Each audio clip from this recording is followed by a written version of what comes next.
Hi guys, last video में हमने objective और मैनेजमेंट अकाउंटिंग को बारे में डिस्कस करा था। ठीक है, तो अब हम इसके लिमिटेशन में सिर्फ हमने एक पॉइंट पढ़ा था, बेसिक रिकॉर्ड।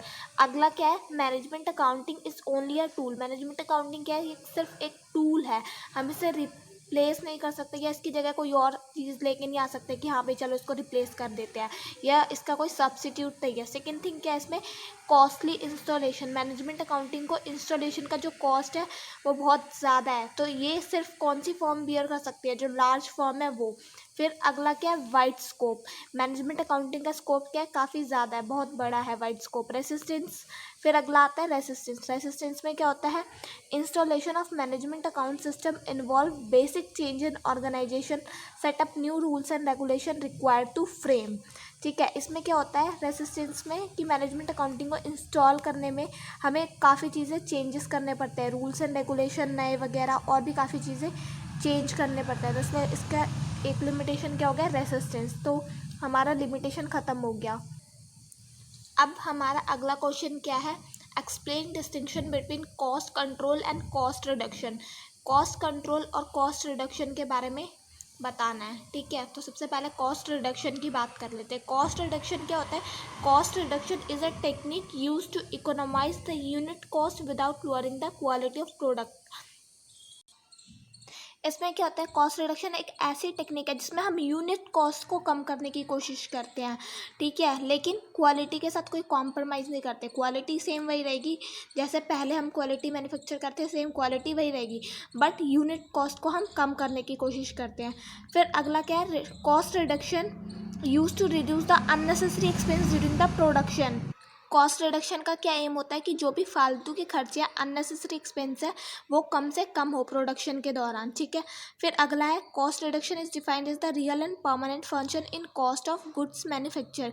कॉस्ट रिडक्शन क्या है? परमानेंट के लिए, हमेशा वो परमानेंट रहेगा। ठीक है, ये नहीं कि कुछ टाइम टेम्पररी के लिए हमने कॉस्ट कम कर दिया, वो ऑलवेज के लिए रहेगा। फिर अगला क्या है? In cost reduction quality maintenance is assured. Cost reduction में क्वालिटी एकदम वही रहेगी अच्छी, ये नहीं है कि हम क्वालिटी के साथ कोई कॉम्प्रोमाइज़ कर रहे हैं। ठीक है, फिर स्कोप फ्रॉम इम्प्रूवमेंट। इसमें इम्प्रूवमेंट के लिए स्कोप रहता है कॉस्ट रिडक्शन के अंदर। फिर अगला क्या है? ये एक करेक्टिव फंक्शन है, इससे हम सेव कर सकते हैं क्या? स्कोप है इसमें स्टैंडर्ड कॉस्ट को बचाने के लिए। ठीक है, फिर अगला है cost control. Cost control is a process of controlling the total cost of good and services. Cost control एक ऐसा प्रोसेस जिसमें हम टोटल कॉस्ट को कम करने की कोशिश करते हैं। ठीक है, ये the technique use in cost control are standard costing and budgetary costing. इसमें जो टेक्निक यूज़ करी जाती है वो कौन सी है? स्टैंडर्ड कॉस्टिंग और budgetary cost. Focus on decreasing the total cost. इसमें हम टोटल कॉस्ट को कम करने की कोशिश करते हैं, बट कॉस्ट रिडक्शन में क्या करते हैं? हम यूनिट कॉस्ट को कम करने की कोशिश करते हैं। ये टेम्पररी होता है कि कुछ टाइम के लिए हाँ भैया ऐसे हमने कॉस्ट कम कर दी, और बट कॉस्ट रिडक्शन में क्या होता है? वो परमानेंट के लिए होता है। Does not guarantee quality maintenance. इसमें क्वालिटी की कोई भी गारंटी नहीं होती। इट इन्वॉल्व, अब ये क्या इन्वॉल्व करता है? सबसे पहले डिटरमाइन स्टैंडर्ड। ये स्टैंडर्ड फिक्स कर लेता है कि हाँ भाई, मतलब पहले से ही डाटा बना लेता है, तो वो स्टैंडर्ड को डिटरमाइन करता है। Ascertain actual result with standard. अब जो भी एक्चुअल हुआ और जो हमने पहले से एस्टिमेट करा था स्टैंडर्ड, उसके साथ कंपेयर करते हैं। फिर एनालाइज वेरिएंस। वेरिएंस निकालते हैं कि भाई क्या डिफरेंस आया। फिर उसके बाद एस्टेब्लिश एक्शन। फिर जो भी एक्शन लेने होते हैं वो हम ले सकते हैं।